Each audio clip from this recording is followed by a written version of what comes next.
দর্শক এই স্থানটিতে দেখুন তারা অনেকগুলো মানুষ কত সুন্দরভাবে মাছ ধরতেছেন। মূলত হচ্ছে পানি যখন নামতেছে তখন মাছগুলো এভাবে নামতেছেন। এই জিনিসটা দেখুন, এটি হচ্ছে চায়নাদের বিশেষ একটি মায়াজাল।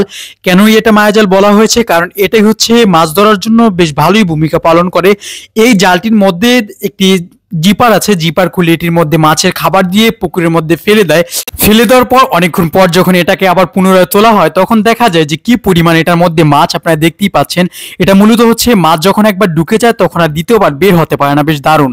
এবার দেখুন এই জিনিসটি আসলে কপালে থাকলে এভাবেই আসে, আপনারা দেখতেই পাচ্ছেন। ছাতা দিয়ে কত সুন্দরভাবে মাছ ধরতেছেন। মূলত হচ্ছে মাছ এখানে পানি নামার কারণে লাফাচ্ছিল। বর্ষায় অতিরিক্ত পানি নামার জন্য এরকম মাছ লাফাচ্ছিল নতুন পানি পেয়ে, আর তখনই তারা এই কাজটি করেছে। আসলে কপালে থাকলে যে এভাবেই আসে তা হয়তো এই ভিডিওটি তা প্রমাণ করে দিল। আমার কাছে বেশ দারুণ মনে হয়েছে। আপনাদের কাছে কেমন লাগেছে অবশ্যই জানাবেন। তো এবার দেখুন এই বিড়ালটির কাণ্ড। বিড়ালটি কত সুন্দরভাবে নদীর মধ্য থেকে একটি মাছ তুলে নিয়ে আনলো, এটাও বেশ দারুণ ছিল। এই জালটি হয়তো কিছুক্ষণ আগে আপনাদেরকে দেখিয়েছিলাম। এটি হচ্ছে ওই রকমের একটি জাল। এটির মধ্যে এই দেখেন জিপারে যে স্থানটি আছে এটির মধ্যে দিয়ে যখন খাবার দেওয়া হয় তখন এভাবে মাছ ঢুকে গেলে, একবার ঢুকে গেলে তখন পুনরায় মাছ আর বের হতে পারে না।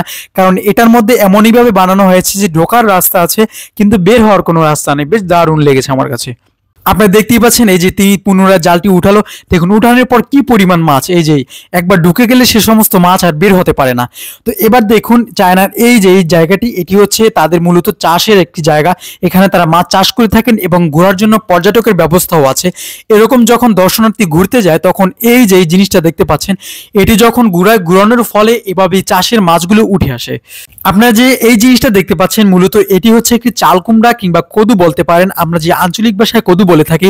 এই জিনিসটা আমরা হয়তো আমাদের দেশে একটু অন্য রকমের খেয়ে থাকি, কিন্তু চায়নার দেশে একটি ব্যতিক্রমী স্টাইলে এটি বানানো হয়। যখন এটি ছোট হয় তখন দেখতেই পাচ্ছেন ছোট হওয়ার ফলে এটি বিভিন্ন রকমের শেপ দিয়ে কিংবা বেঁধে এরকম রূপান্তর করেন এবং এই সমস্ত জিনিসগুলো বেশ ভালো দামে বিক্রি করে থাকে।